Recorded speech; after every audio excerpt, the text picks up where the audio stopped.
Hello there, this is Big Benedict. We're playing Devil May Cry 4 Special Edition on Dante Must Die. Difficulty, this is mission 12 of 20. It is entitled Blank. So we are in the Ascension Chamber here. God of War Ascension time.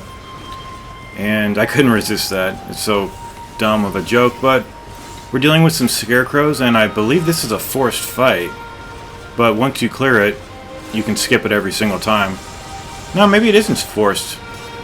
This is the point in the story when you start playing as Dante. And it's the point of that story when, if you played it a number of times and you've got the upgrades, you can start using Dante's spaceship, as I called it. I think it's called the Pandora, but I love calling it the spaceship just because it sounds so silly. And there's a part in the timed sequence coming up where you can actually use the spaceship via the disaster gauge, if it's filled up enough, to skip a section, and I couldn't skip it this time around, but what I was skipping was not actually that bad, and I think that's one of the morals of this guide. Despite all of my lamentations, despite all my criticisms of this game, it's still at the very bottom. It's a fantastic, beautiful game that it just takes some time to adjust to, and I think that's one of my issues here. So let's see, this chapter went remarkably well. I did the time sequence on the first try, and I only died one time in the next room with the mega scarecrows. So this is where I suspect the story might start falling apart and unraveling. Just because, let me turn that down for a second. Because when you refight the bosses, excuse me, you refight the bosses as Dante, and it's one of those things where you kind of have to just suspend your disbelief a little bit and say to yourself, well, okay, so they're recycling all the bosses, and I think you fight the bosses like 3 times in this game each. Maybe just twice, I'm not sure. But you just start to say to yourself, well, at least even though they're having us fight the bosses over again and we're retreading the same environments, even though it's not in the same way, you go in backwards order, right? So you're kind of just saying to yourself, yeah, we're retreading the same ground. We're fighting bosses we've already fought, going to locations we've already gotten. We're acquiring the same key items that we've already acquired. That charge that they do right there is very hard to dodge. Very hard. And I have turbo mode back on in case you're curious. So anyway, we haven't fought a mega scarecrow in quite some time, and now this is our reunion with them. So I'm going to throw a couple of drives his way, see if he'll do anything. What I have noticed is on the perfect charges that you do with the just frame charge, the enemy falls over and it takes a lot of time to recover. So it's really good if you want to incapacitate the enemy. So this is the only checkpoint of the level. I distinctly remember this here. And in the cutscene you're going to see a blue orb on the screen somewhere, I think. Yeah, there it is up there. I haven't quite gotten it yet. There's no real need to get it. I'm not going after achievements. I'm not some kind of person that devotes a lot of time to achievements. But I was trying to jump this gap right here, and you might be able to. So I'm going to avoid that yellow orb. Hit the switch down here. And if you are missing one of the blue orbs, one of the ones that I was missing originally is from the combat adjudicator that's on this stage, and I'll show you where to go because it's a really easy one to overlook. But as you can see, we're on a countdown here, and I think I had about like 4 minutes to spare, so it was really good. And even having done this fight, and I didn't even do it that quickly. So it's one of these hexagonal prison areas again. And did you see how they fell to their feet right there and they had to recover? It's really good if you want to start doing another charge with the Beowulf.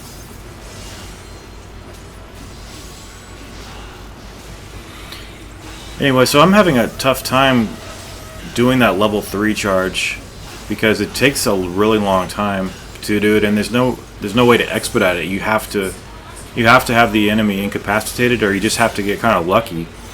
I don't think there's been a single time in this guide where I've actually got it to connect, except on the burial boss fight. And if you watch that fight, the guy was already dead anyway, so it didn't even matter, and I couldn't see how much it was going to take off.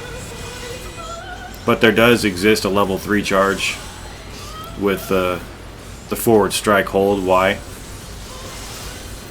and try it, and you can distort that attack too, and it'll do even more damage. But I haven't had much experience with it except a few instances.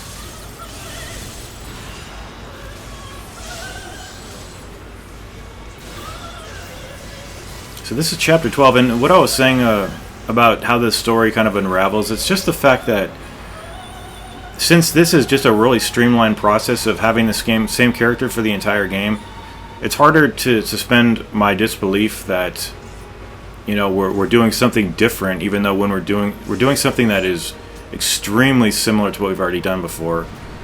And that's definitely one of my criticisms of the game. Just the fact that, like I've said before, Dante should not be in this game outside of cutscenes. He has no place in this game.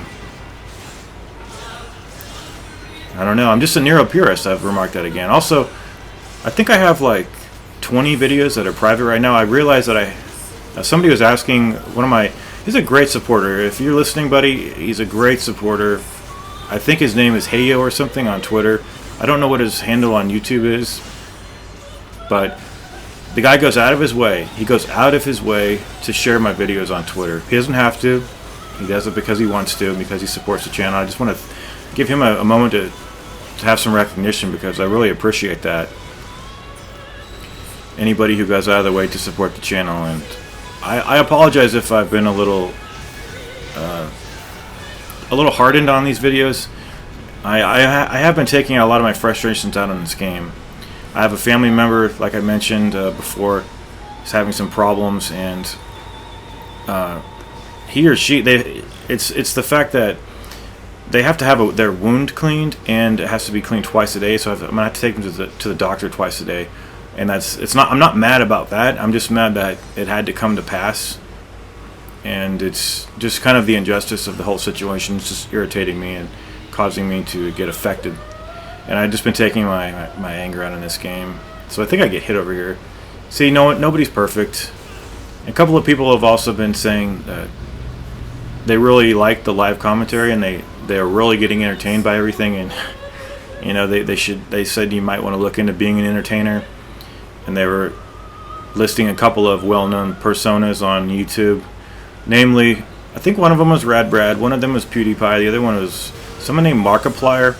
And coincidentally, I was just like in the shower today. I was just getting my bearings straight, washing my face, and I had my phone on the bathroom, and I saw one of that guy's videos. And so, if you guys follow that guy or you like him, and I say something negative about him, it's not that I'm offending you personally. I'm just saying that these people on YouTube, the reason I hate them so much, and that I wish that, you know, that their fame would get stripped from them, is that they're not real people when they're on YouTube. They're caricatures and they're personas. And even my persona on YouTube is a persona.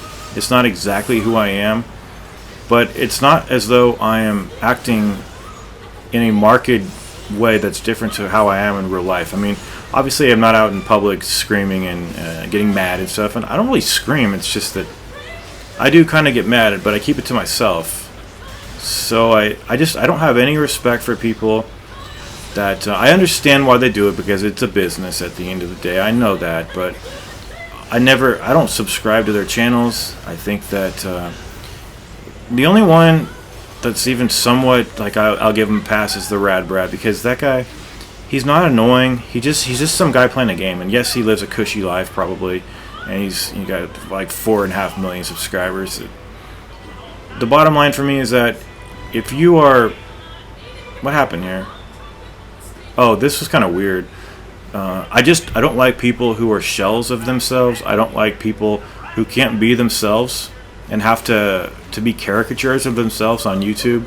I don't like that. I like genuine people talking to me straight up without a pretense. So I will always reject that, and I will always wish that these people's channels would burn to the ground. Now, I'm not saying that literally. I don't want any ill will to come to them. I'm just saying that metaphorically speaking as an exaggeration. So that's that. I just want honesty and genuineness on this channel, and that's what I've always tried to maintain. Take care.